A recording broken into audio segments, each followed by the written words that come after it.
ya bisa mengidentifikasi dengan terkait dengan apa tanah yang dimiliki oleh pemerintah. Nah, lebih gampang untuk proses pembangunan itu ketika tanah-tanahnya, terutama tanah untuk lokasi IPAL-nya itu adalah tanah yang sudah dimiliki oleh pemerintah. Ya, karena dalam hal ini ya pemerintah punya tanah-tanah bekas bengkok di Jawa, ada bekas yang dulu kepemilikannya adalah bengkok yang dikuasai oleh desa, yang itu kemudian diambil oleh pemerintah karena beberapa desa berubah menjadi kelurahan, yang itu yang tadinya kepala desa itu digaji dari menggunakan bengkok jadi PNS yang digaji oleh pemerintah, sehingga tanah-tanah yang itu tadinya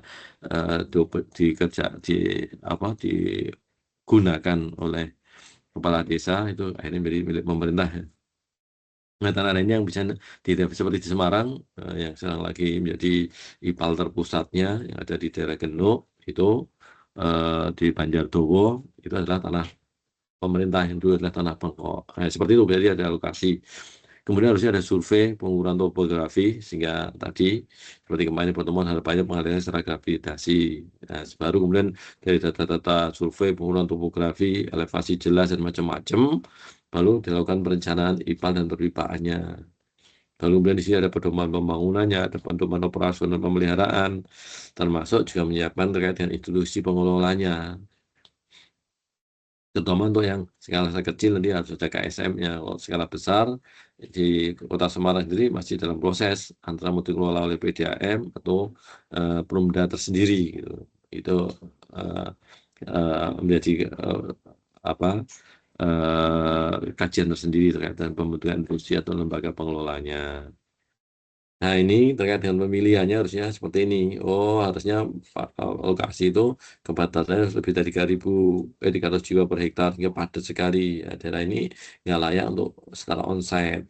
Penyediaan air bersihnya, ya ini sih standarnya, permeabilitasnya sangat cepat, ya daerah yang poros, sehingga kalau air buangannya nggak dikelola dengan baik, maka kemudian bisa mencemari air tanahnya. Oleh karena itu perlu pengelolaan secara terpusat. Ini terkait dengan lokasi IPAL-nya, pengelola tanahnya dan sebagainya. Ini hanya pemilihan nanti perlu dibahas lagi di pasti kalian perencanaan IPAL. Ini lokasi pelayanannya. Ini lokasi pelayanan yang yang menjadi prioritas untuk dilayani oleh kawasan rumah sehat hunian yang baru terbangun, memungkinkan ini karena memungkinkan aliran gravitasi muka air tanahnya lebih dari ini, kemudian ya ini permeabilitasnya ini berkisar 40 sampai 50. Sumber air bersih dari air dangkal itu diprioritaskan dapat pelayanan, karena kalau enggak dengan rumah sehat hunian itu ya akan tercemar air tanahnya yang telah dihuni. Ini juga kriterianya. Kemudian surveinya, survei badan air nanti sebagai tempat pembuangan airnya nggak boleh diresapkan, karena apalagi kalau kapasitas kota berarti debitnya besar, masa debit besar diresapkan sehingga sangat besar peluangnya untuk mencemari tanah. Oleh karena itu harus ada badan air penerima efluen dari IPAL-nya. Ini pemiringan dan macam-macam ini perlu disiapkan dengan baik. Nah, ini udah langkah-langkah dan survei, nanti dibacalah saya, dan terutama nanti buat persiapan kalian kalau mau ada yang mau TA atau mau desain ini, ya, ada yang benar seperti ini.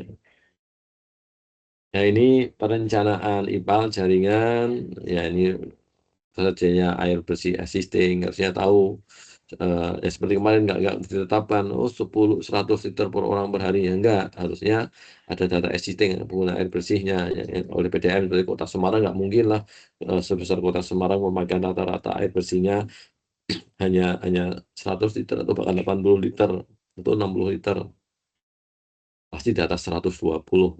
Bahkan untuk kota, termasuk kota metropolitan, harusnya ya kalau standarnya 150 170 liter per orang per hari.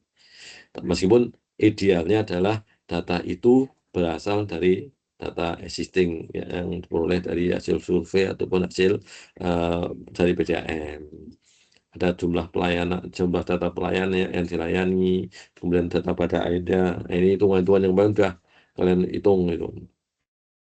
Ada faktor kipik dan macam-macam ya harusnya. Nah, tapi harapan saya meskipun kalian sudah mengexcelkan, tapi tahapan-tahapan ini harus kalian sudah benar. Hitung-hitung ini, langkah-langkah perhitungannya ini. Ini misalnya seperti ini contoh hitungannya. Kemudian, nah ini bagian alir IPAL ini nggak usah lah, ini nanti kalau IPAL nanti masuk di BPPAB. Nah ini pedoman untuk terkait dengan perencanaan IPA-nya. Ada MACD itu yang sama seperti SPAM sebenarnya. Karena apa yang menjadi air limbah itu adalah ya apa yang digunakan di air minum gitu. Ya kan pemakaian kan dipakai orang akhirnya terbuang menjadi air limbah kan, hanya cuma ya nggak semuanya jadi air limbah ya, sekitar 70-80% dari air minum itu menjadi air limbah. Sehingga ya kalau faktor hari puncak MACD peak D itu adalah ya sekitar 1,1 sampai 1,30 gitu. Ada minimumnya 0,2 kemudian sudah ditetapkan, ada infiltrasinya, ada 2 lah kemarin, tapi minimal di sini 10% dari rata-rata. Kemudian ada hitungannya, kemudian Ki puncak ada rumusnya, kemudian sudah ada berdasarkan rumus Webbit, atau idealnya sebenarnya Ki puncak ya, jam puncak ya berdasarkan fluktuasi pemakaian air minum juga nggak salah. Tapi kalau di buku kan ada acuan berdasarkan bukunya Webbit. Kecepatan 0,6, ini maksimum 3, sudah. Slope, ini pakai numpuk Manning, bisa dihitung, kalian hitung. Nah, ini yang kemarin disampaikan untuk pipa persil dari PwC 100 mili yang bukan 200 nih, 100 mili dipasang di perkarangan. Baru servis bisa meningkat sampai 150 kalau di luar pagar.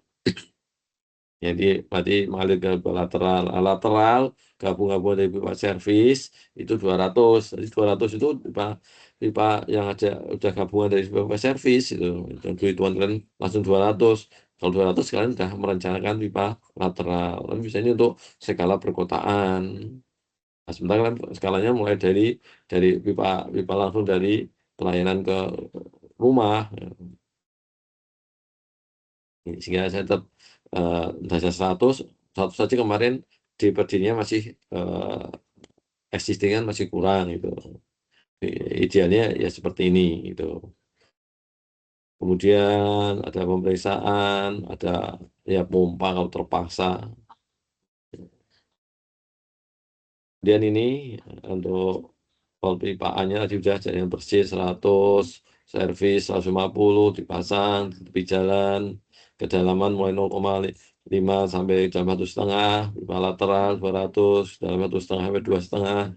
Ini pedoman dari buku SPAL DTA atau buku itu ada pedoman untuk penyusunan PAB.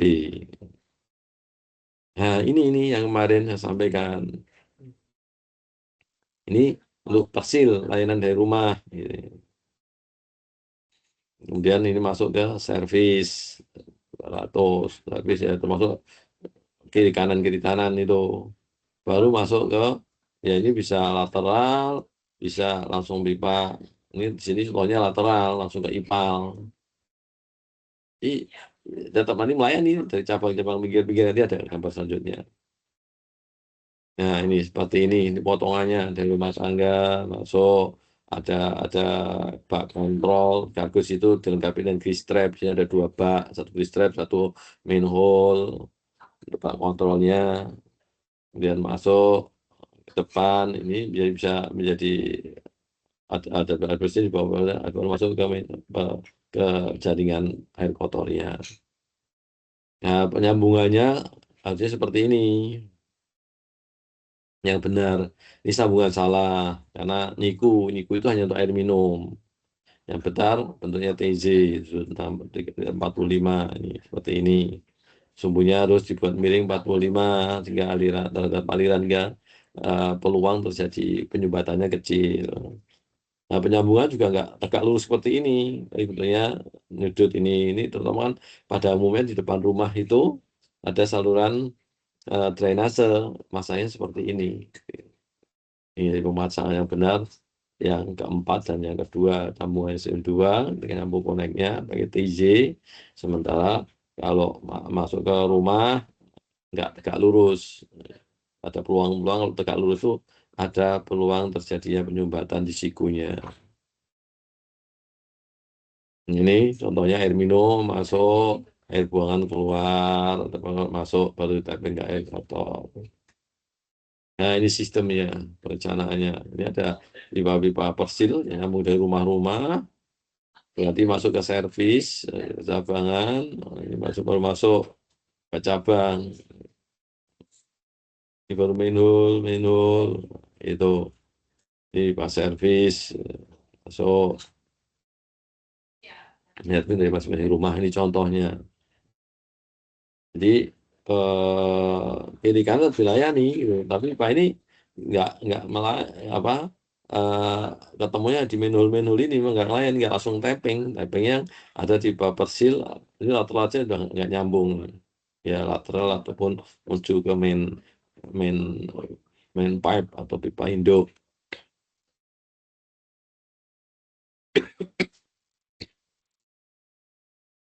Ini contoh-contohnya yang terkait dengan jaringan. Nah, ini pemasangannya, ini contohnya. Ini pasang nih, ada kelihatan nih, masuk TJ ini, belok.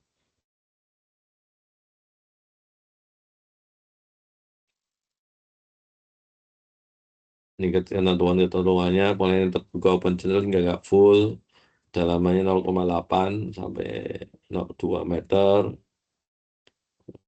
Setiap 200 meter dipasang bak kontrol atau manhole. Tapi ada ketentuan lihat di belakang, aturan berapa meternya. Tapi umumnya 200 meter. Paling panjang itu karena alat-alat dari IPAL yang pakai namanya apa vakum combo gitu, alat vakum kombonya PDAM yang truk dari Jerman itu bisa sampai 200 meter kabel untuk anunya. Nah, ini pipa servis, pipa apa servis, ini persilnya, ini contoh pemasangannya dari rumah ke rumah. Ini perumahan kanan kiri rumah, ini bak kontrolnya, ini TJ gitu. Ini contohnya. Bangunan penunjang ada manhole, penempatan saluran, nanti ada AC macam-macam. Nah, ini contohnya pemotongannya. Ini pipa servis, ini pipa pipa ini ya nggak tapping langsung pipa induk gitu. Jadi kanan kirinya boleh jadi ada pipa lateral yang ini yang melayani dari rumah-rumah atau pipa persil-persil ke ini. Ini yang ketemu dalam bentuk manhole. Ya nggak mungkin dalam satu rentang itu nggak nambah pelayanan. Ini contoh bak kontrolnya ada clean out di ujung. Ada lubang pembersihan clean out manhole di ujung untuk ngelontor kalau sudah nyogok. Nah, ini SOP-nya ada terkait dengan SOP-nya, masalah endapan, masalah SOP IPAL ada. Ya, ini IPAL udah nanti belakang aja. Nah, ini itu pembentukannya, mekanisme pembentukan pengolahan ASM dan lain-lain. Ini jadi harapan saya dengan gambar ini kan udah jelas. Jadi nggak ada di tengah-tengah, nggak ada pelayanan. Ada karena ya cabangnya ada servis-servis di kanan kirinya, ini pipa lateral. Bahkan ada kan mungkin kalau pipa udah main yang lihat kanan kiri sini ada kiri kalau memang di jalan kan kemudian ada jalannya.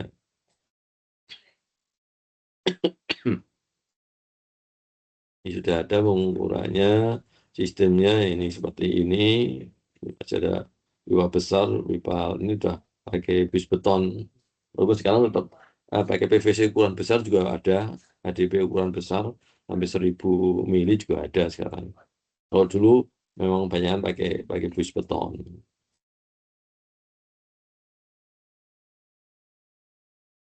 Seperti ini. Jadi dalam menuju ini tadi ini ada pertemuan. Bahkan kadang kalau rumahnya dilayani mepet di sini nggak ada lalu ya jaringan pipa servisnya ada di pinggir sini, pinggir gitu, di pinggir jalan baru masuk ke manhole. Itu yang dikatakan bahwa pipa pipa induk itu tidak boleh tapping. Ini nggak boleh ada tapping, tapi yang tapping pipa ini, pipa servisnya. Ini manhole, pipa servis yang lain dia punya. Ini misalnya jalan besar seperti ini kanan kiri ada kadang kok di tengah ada manhole, di pinggir ada manhole. Itu manhole pertemuan untuk membelokkan dari servis menuju ke pipa utama atau pipa induk. Itu ini layani servisnya tuh. Jadi kanan kiri ini tetap dilayani, nggak kosong. Tuh baik. Kemudian saya tambahkan terkait dengan ini buku Spalding nggak perlu bandungan penunjang. Nah, ini bangunan penunjang. Selain pipa juga ada bangunan penunjang. Nah, bangunan penunjang itu ya macam-macam. Ada modul-modulnya dulu dari Nawawi water inspirasi ini. Kalau yang cari ada mulai banyak nih ininya modulnya. Ini modul C untuk teknis pengumpulannya. Lengkapnya ada lubang kontrol, ada bangunan penggelontor, ada tempat pembersih, clean out, ada pelintasan sipon. Ini kalau melewati sungai biasanya ada stasiun pompa, ada panel dan sebagainya. Ini teori semua nih terkait dengan lubang kontrol atau manhole ya ada ketentuan di buku itu ada ini jarak antar manhole tergantung diameter pipanya. 20 sampai 50 mili sekian. Dan yang kita gunakan kan diameternya mulai 100 sampai 150 kan, berarti ya jarak antar manhole-nya itu harusnya selama tidak ada belokan, kalau dipasang manhole atau pertemuan bercabangan ya jalan yang lurus, jarak manhole ya kalau kalian menggunakan pipa 100 sampai 110 ya 125 sampai 150 gitu. Panjang maksimum ya 150 gitu. Ini kan teman-teman yang ada di buku Spalding T yang A. Ini klasifikasinya ada dangkal normal dalam, manhole ada khusus, ada junction chamber, ada drop manhole. Ini chamber yang tadi manhole berarti pertemuan antara pipa utama atau pipa induk dengan lateral dengan servis itu menggunakan chamber, menggunakan manhole ini. Ada drop manhole. Ini digunakan untuk ketika slope-nya terlalu curam sehingga didropkan, didalamkan sehingga setelah keluar bisa lebih landai. Ada flushing manhole, itu mau flushing itu gelontor. Ada pompa, manhole pemompaan.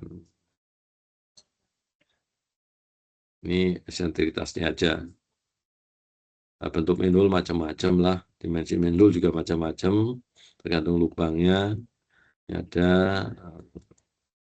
kemudian bangunan penggelontor ini yang juga kemarin harusnya ada di sini. Jadi ketika self cleansingnya itu kurang dari 0,6, kemudian kedalamannya kurang dari 50 mili atau 5 cm, maka perlu diplasing. Nah, ini cara penggelontorannya. Dipilih pada waktu keadaan debit aliran minimum tiap harinya, di mana saat itu kedalaman renang air tidak cukup untuk membersihkan tinja atau endapan. Karena kan kita sistem ini kan kalau terpusat kan ada padatannya, ada tinjanya itu. Sehingga kalau kedalamannya ya tinjanya nggak melayang, nggak terbawa dalam alirannya, sehingga setelah nggak berenang, sehingga nggak surut, sehingga mengendap. Oleh karena itu perlu digelontor. Kondisi ketika perhitungannya adalah ketika minimum. Kalau minimum aja dengan gelontoran udah bisa berenang dan bisa kecepatannya terpenuhi, maka makanya perhitungan slope minimum itu didasarkan pada kedalaman di kecilnya, tinggi berenangnya itu 50. Nah, kemudian dengan kecepatan alirannya 0,6 gitu. Jadi kalau kalian nyari berapa S minimum untuk masing-masing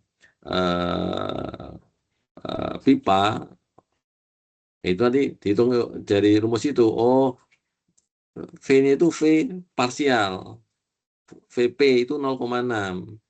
Sehingga nanti harus mengacu dari D per D-nya. Oh, dengan D50, D kecil 50, D besarnya berapa? Oh, kalau 100 berarti 50. Dengan 50 kalian cari D per D-nya berarti 50, 0,5. Dengan 0,5 V per V parsial atau V full berapa? Karena hitungan rumus Manning yang 1/n R 2/3 S setengah itu adalah dalam kondisi full. Nah, kalau V kecilnya, V parsialnya itu 0,6, kalian harus cari berapa V fullnya. Nah, dengan mengetahui V full, maka baru dimasukkan ke rumus Manning, kayak 1/n R 2/3 S setengah. Nah, dan S Q-nya V-nya ada tadi bukan 0,6 tapi 0,6 bagi D per V per V tadi diperoleh berapa dengan D per D yang tadi berapa itu. Saya harap ini dipahami gitu. Nah, itu hitungannya hitungan full. Saya ngasih hitungan dan saya enggak, soalnya saya minta nanti tidak dalam tabel tapi durekan turun ke bawah. Diberikan dalam bentuk tulisan, bukan tabel. Tabel yang kemarin kalian given dari asisten atau kalian adik sendiri. Bisa besok kalian harus menguraikan per masing-masing kolom. Itu kalau kalian buka bukunya nanti gradient lim itu, ketika ngitung di tanah itu ya ada Excelnya, ada tabelnya. Tapi ada penjelasan untuk contoh perhitungan per masing-masing kolom. Harusnya nanti di tugas belajar juga ada contoh perhitungan untuk masing-masing kolom. Nanti saya tunjukkan contohnya. Itu jadi termasuk penghitungan penggelontoran ini didasarkan untuk S minimum itu berdasarkan ketika debit alirannya 0,6 itu debit aliran. Harus mencari debit kecepatan aliran parsialnya, harus cari berapa kecepatan fullnya, itu yang baru dirumuskan ke rumus Manning tadi. N-nya diketahui, ketentuan, mau menggunakan apa. Kalau menggunakan PVC nggak mungkin lebih dari 0,0012 karena pipa PVC itu kasarnya 0,002 sampai 0,012 saya cek kali kan di ketentuannya. Sehingga nggak bisa langsung dimasukkan ke rumus yang tadi yang ada di contoh cuma 0,13 dan 0,015 itu untuk pipa beton. Ya, tadi dicek sehingga rumus S minimum itu sangat dipengaruhi oleh kekasaran dari pipa. Ya untuk amannya ya maksimum, kalau maksimum kondisi kasar maksimum saja terpenuhi, apalagi dalam kondisi yang lebih halus sehingga head loss-nya berkurang, dia slope-nya aman itu. Misalnya untuk PVC ya kalian pakai maksimum aja 0,012 itu untuk menentukan S minimum, karena itu akan digunakan nanti dalam perhitungan penggelontoran. Sehingga ketika S-nya sudah minimum yang terpakai, pasti ketika digelontor untuk mendapatkan D di atas 50 mili, maka pasti akan dipenuhi. Di V-nya kecepatannya akan melebihi 0,6. Ya, dan nanti nambah debitnya dalam kondisi minimum, itu nambahnya adalah akan mendapatkan Q ketika D-nya 50 mili. Itu maka di sini dipilih pada waktu keadaan debit aliran minimum tiap harinya, sehingga kedalaman minumnya tercapai dengan penggelontoran itu di atas 50 mili. Nah, air yang digunakan untuk menggelontor ya paling gampang kalau di ujung itu ada sungai, sehingga bisa menggunakan air sungai. Karena ya kita nggak butuh kualitas yang bagus, hanya butuh air untuk memflushing aja, untuk menggelontor, sehingga tidak ada endapan, tidak ada sumbatan di sepanjang aliran pipa. Kalau memang nggak ada sungai ya udah menggunakan tangki. Ya, tangki nyedot dari dari sungai terdekat ya, di ujung. tadi di clean out, bak kontrol paling ujung disemprotkan di situ gitu. Bahkan di sini kalau itu malah dilakukan ya kondisi minimum tengah malam. Ya pokoknya malam hari dia nggak ganggu. Karena harus membuka manhole. Jelas saat tengah malam atau malam hari lah, nggak harus tengah malam. Sehingga ketika gelontor itu nggak ganggu lalu lintas. Ini cara pengontorannya sifatnya insidental, nggak terus menerus itu. Selama 5 sampai 15 menit itu. Nggak lama. Itu. Itu nih pengontorannya. Atau atas pintu untuk pengelontor bisa pakai pintu air nih kalau menggunakan untuk saluran sungai. Kemudian ini di ujung ada namanya clean out, terminal pembersih di ujung. Ya sama kalau kalian nanti kuliah plumbing, ketika ada belokan, maka di titik belok itu harus dipasang clean out. Jaga-jaga kalau tanam belok itu biasanya titik kritis terjadinya sumbatan. Meskipun sudah dirancang salurannya tidak tegak lurus dengan bentuk tinggi, sudutnya sudah 45. Perlintasan tuh untuk sipon lewati kereta api, lewati sungai, itu turun terus naik ke atas. Saya ini di PPT ini nggak ada gambar-gambar, nanti kalian cari sendiri untuk sipon dan stasiun pompa. Baik, ini yang bisa saya sampaikan. Silakan kalau ada mau pertanyaan. Yang jelas ujiannya saya untuk pertemuan kan udah UAS, saya harap udah murni ke desainnya, ke hitungannya. Kalau teori-teori adalah harusnya kemarin di UTS, gitu. Meskipun saya nggak tahu kemarin UTS-nya seperti apa, tapi harusnya teori di UTS. Setelah UTS itu sudah full untuk proses desainnya, itu proses perhitungan sampai ya gambar lah, sketsa gambarnya seperti apa. Itu kemudian saya ini juga tak kedudukan dengan Pak Darno, usul dari saya ujiannya mirip seperti SPAM kemarin, open book, tapi dilarang menghitung pakai HP ataupun menggunakan laptop. Ya, saya preventif aja untuk meminimalisir. Kalau pakai HP kan kalian bisa nulis-nulis chat-chatan yang lain. Ya, saya menghargai kejujuran kalian, sehingga ya salah satu bentuk preventifnya ya udah ujiannya open book, tetapi perhitungannya dilarang menggunakan laptop ataupun HP. Jadi kalian harus membawa kalkulator. Kalau tabel biar seragam untuk D per D, V per V, Q per Q, nanti saya kopikan dari itu buku dari Spaldi aja. Karena yang Spaldi yang A, yang tadi di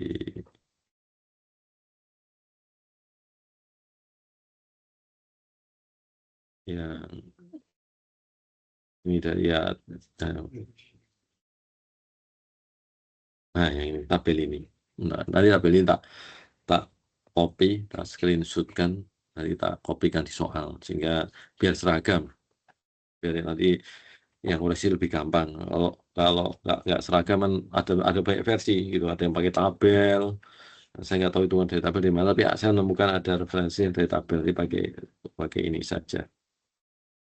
Ini kalau dari buku Spaldi, ini untuk D per D, V per V, ini ada semua di sini, tinggal kalian gunakan untuk perhitungan nanti. Itu untuk itu. Kalau ini dari Yati,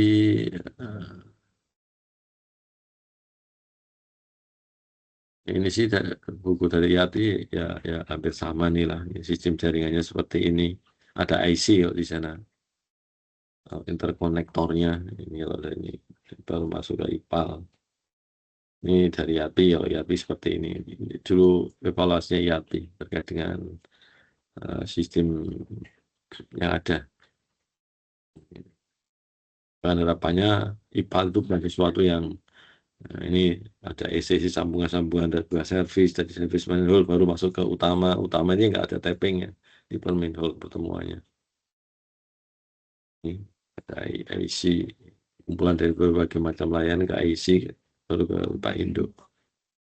Ini ada rumus-rumusnya, bukunya. Nah, ini contohnya jaringannya, di mainnya, ini ada lateralnya, nanti ada cabang ke servis-servisnya menuju ke masing-masing. Ini kalau ini dari contoh dari IAPI, baru menuju ke IPAL.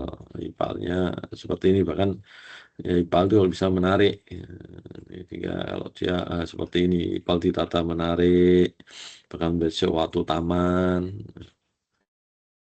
Jadi Edu Center Park, sorry, ya gabungan antara antara pertanian, ini rekreasi eksklusif kota. Jadi ini adalah IPA. Gitu, ini dari API. Baik, silahkan kalau ada pertanyaan. Materi yang ini tak saya share ke Adil selaku hormat.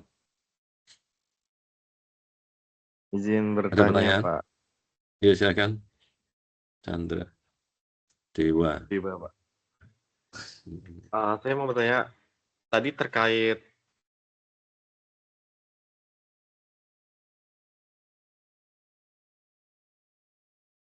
Apa, Andra?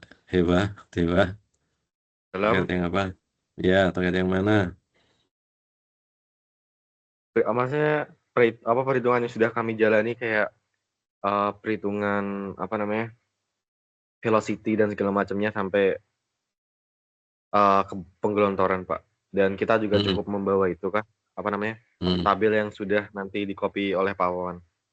hmm. Ya, Berarti jadi untuk maksudnya seperti itu ya, Pak. ya, jadi hitungannya tidak dalam tabel tapi dalam bentuk uraian. Terus ada contohnya enggak ya?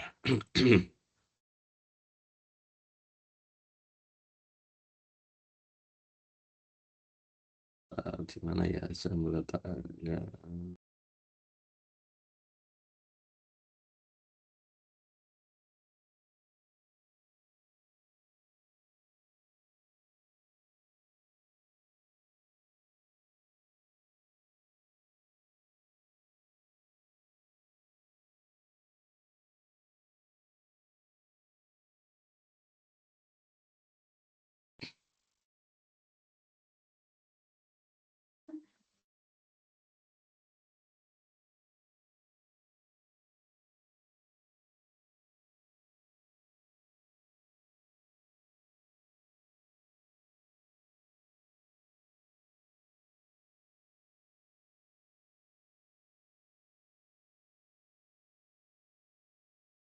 Jadi kalau di kalian kan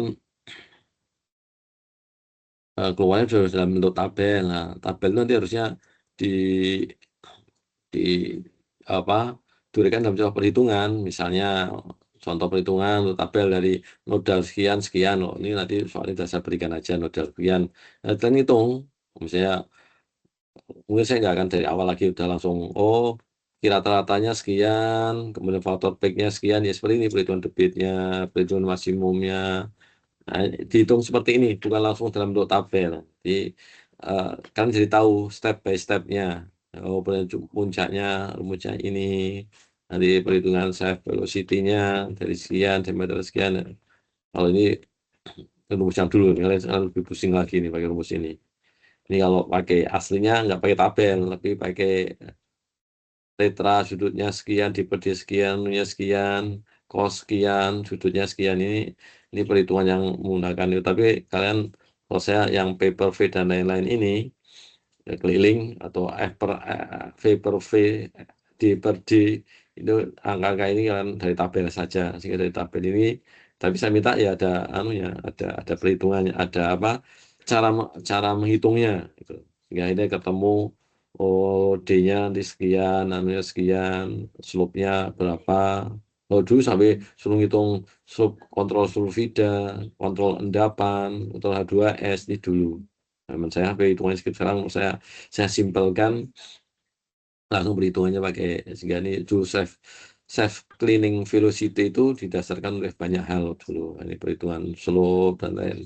Menurut saya yang tabel yang ada kemarin kalian jabarkan dalam bentuk step by step hitungan ini gitu. Hitungnya. Sampai kemudian bisa ngitung gelontor.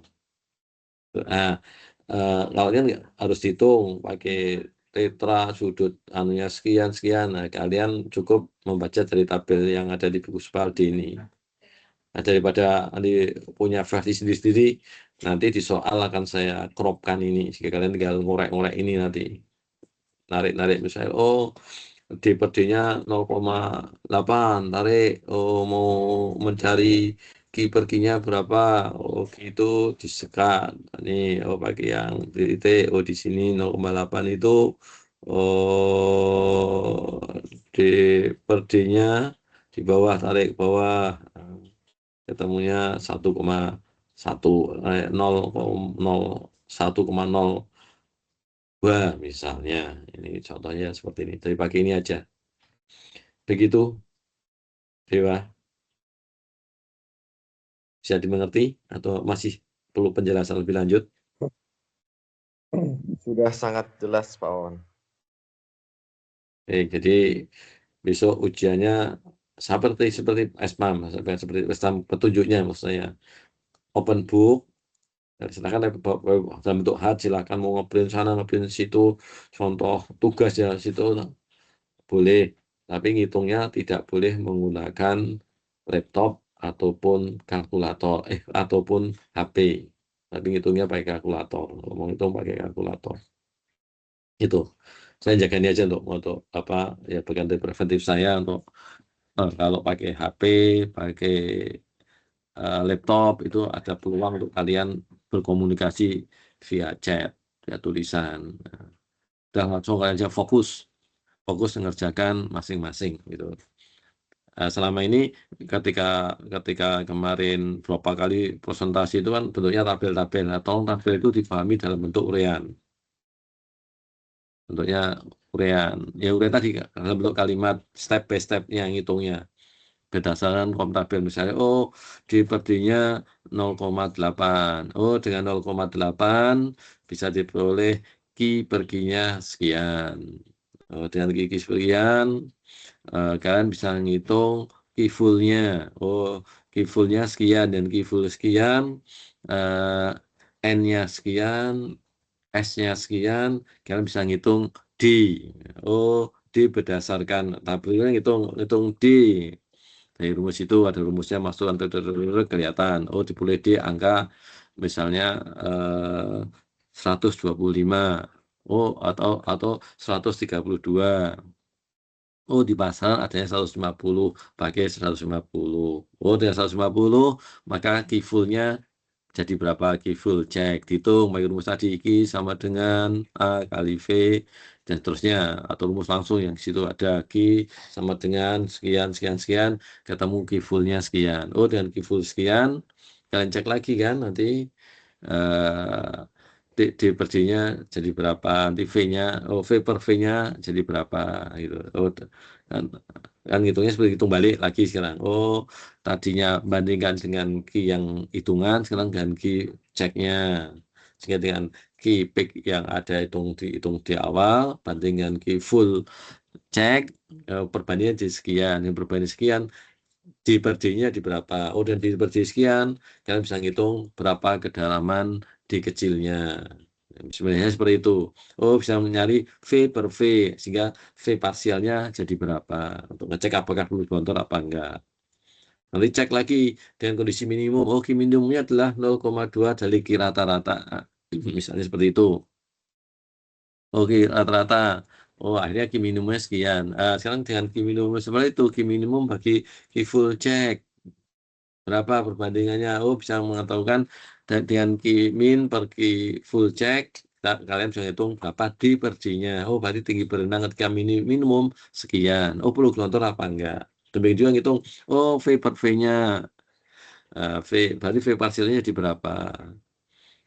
Oh, Pak perlu gelontor apa enggak? Pokoknya salah satu tidak memenuhi, entah itu kecepatannya atau D-nya, maka wajib gelontor. Saya hitung gelontor. Oh, gelontor itu terjadi ketika V ketika D-nya berhasil mencapai titik berenang yaitu 50 mili. Dengan D50 bandingkan dengan D yang dipakai, ketemu tuh rasionya.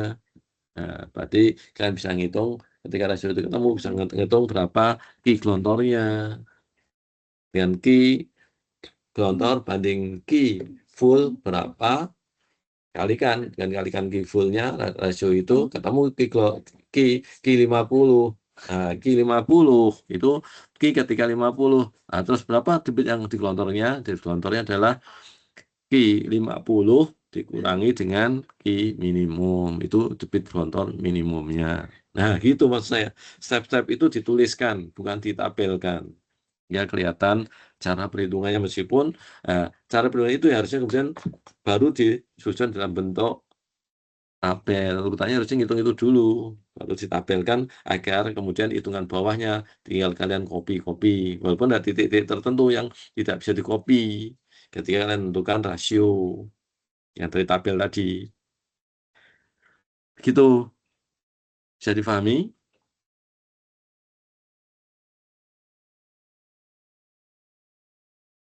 Bisa, Bapak. Baik ya. Saya udah menjelaskan apa yang mau keluar. Kalau sampai besok hitungannya, berarti kan apa? Kalau bahasanya Pak Jun mengikuti bahasanya siapa? Waji terlalu gitu ya. Oh, kalian belum bertemu Pak Jun langsung, ding. Sehingga kadang Pak Jun dan guyonannya ketika gemes ada anak-anak nggak bisa ngitung, udah diajari step by step kok nggak bisa. Bahasanya Pak Jun terlalu, bahasa Jawanya kebangetan gitu. Gitu. Nah, saya udah jelaskan step by step kayak gini kok. Yang mau keluar adalah kayak gini ya. Nah, kok masih anuan ya, harus dengan cara apa lagi ya? Masa caranya soal bersama jawabannya kalian tinggal apa? Tinggal memindahkan. Itu kan kayak zaman saya dahulu, dosen-dosen zaman dahulu saya ada yang iseng gitu. Harus memperhatikan soal dengan seksama itu. Soalnya itu adalah tuliskan soal sebagai berikut. Bukan minta jawaban. Wah, ngerjakannya itu. Makanya kalau ngerjain sesuatu itu lihat petunjuknya. Gitu. Petunjuk di situ, petunjuk soalnya, petunjuk pengerjaan. Tuliskan soal berikut ini.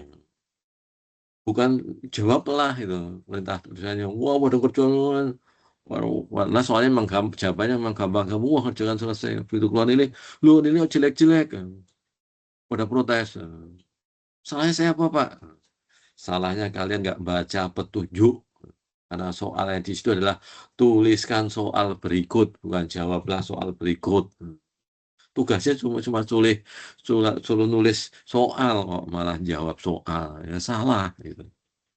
Ya masa kalian mau memindahkan, ya enggak lah, kalian harus mempunyai kemampuan untuk menghitung dengan benar step by step-nya itu. Sehingga saya ya tadi sudah saya jelaskan bahwa ujiannya setelah ini untuk UAS open book, dan kalau dari saya ingin kalian bisa menghitung dengan benar. Karena kalau hitungannya nggak benar ya desain kalian bisa dipertanyakan. Nanti kalau dikonstruksi bubar gitu, nggak sesuai. Kenapa? Ya karena hitungannya nggak benar. Meskipun yang dikerjakan oleh kontraktor itu ada berdasarkan gambar. Tapi gambar yang benar itu diperoleh dari proses perhitungan yang benar. Baik, itu ada lagi yang mau bertanya?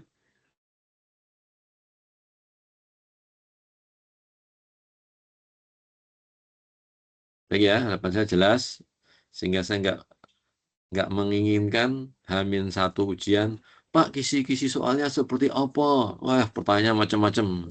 Dan biasanya nggak tak jawab. Kemarin tak kasih kesempatan bertanya, nggak bertanya. Ini sudah di luar hak kalian, dan nggak ada kewajiban saya untuk menjawab. Gitu.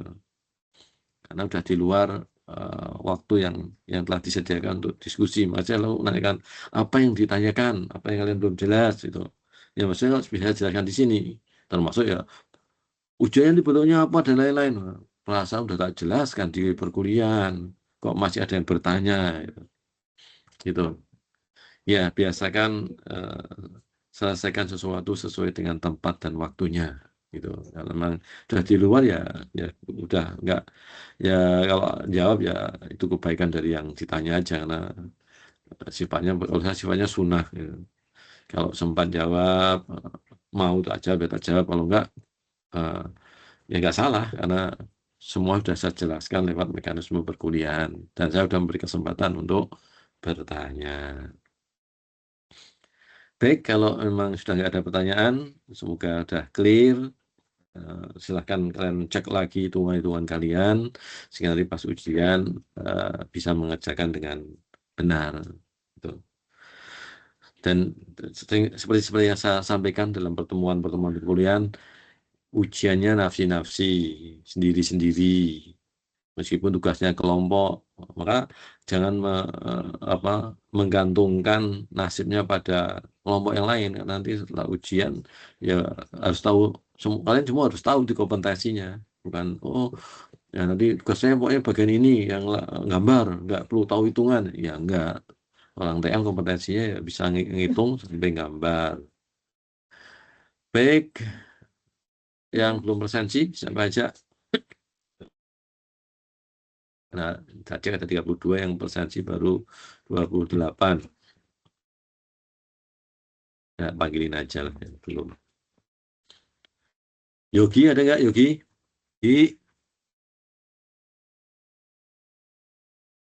Ada. Hadir, Pak. Angelika hadir, Ki. Boleh nggak buka kamu, Ki? Yogi hadir. Hadir, Pak, saya, Pak. Ya, Angelika Zevanya.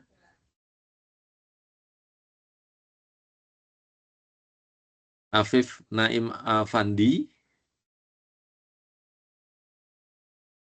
Raffi Prasetya Asmi.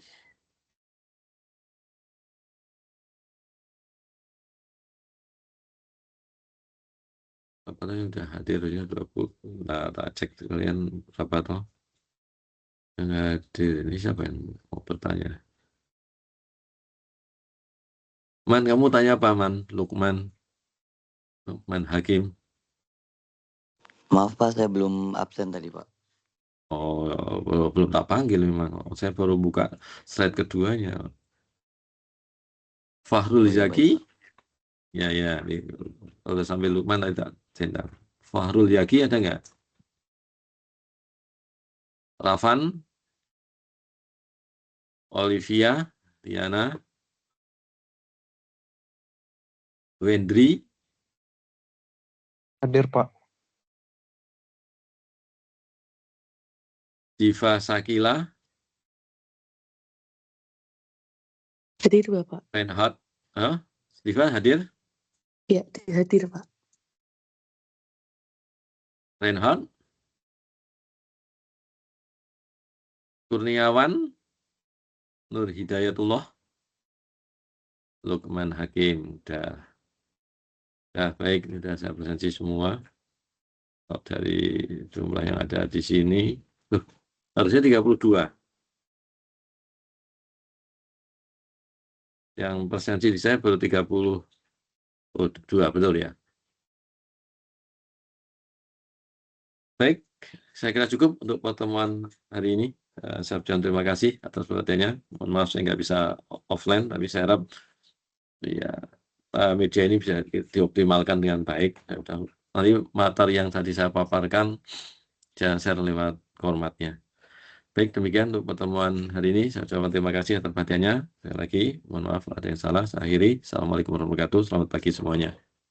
Saya izin live ya. Terima kasih, Pak. Terima kasih Pak.